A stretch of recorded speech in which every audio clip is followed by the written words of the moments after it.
Hey, what's going on, everybody? This is Jake McGeorge with Segway Powersports. Today we're going to give you a quick tutorial on the Segway OEM accessory, the spare tire mount for the Segway Villain. Come on, let's check it out. All right, so this is actually one of the easier accessory installs as far as Segway OEM accessories go. The entire kit itself is going to come with the spare tire mount itself, a couple of clamps to mount that onto the rear part of the roller cage, and then the threaded clamp to hold the tire in place. It's only going to take 4 screws to hold it on, and the only tool you're going to need is a 6mm Allen wrench.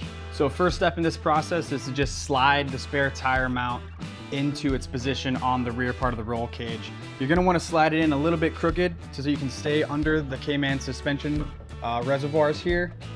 Once you're in the correct spot, it'll just kind of slide and sit right in place. It should stay there as long as you're on nice level ground. All right, second part of this process, you're going to find the bottom half of the clamps.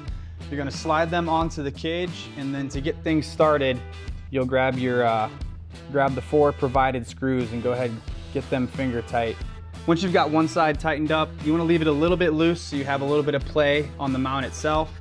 Move to the other side of the car, put the other half of the clamp on, repeat the process.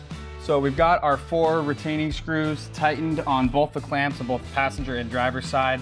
When you're putting the tire on the spare tire mount, it's going to rest on the rear side of the wheel, and then you'll notice a little notch on the spare tire mount itself. That's going to slide through one of the lug nut holes on the wheel.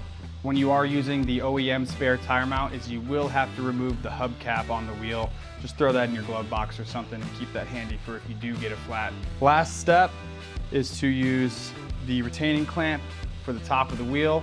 You just screw this into the spare tire mount itself, tighten it up. Hand tight's plenty good for something like this. It'll keep the tire in place, and then you'll always have a spare tire for if you have an accident on the trail. All right, thanks guys for tuning in to another episode of Segway Tech Talk. That was a quick overview on the installation for the spare tire rack on the Segway Villain. Let us know in the comments if there's any other Segway accessories you'd like to see tutorials on. We'll catch you guys on the next one.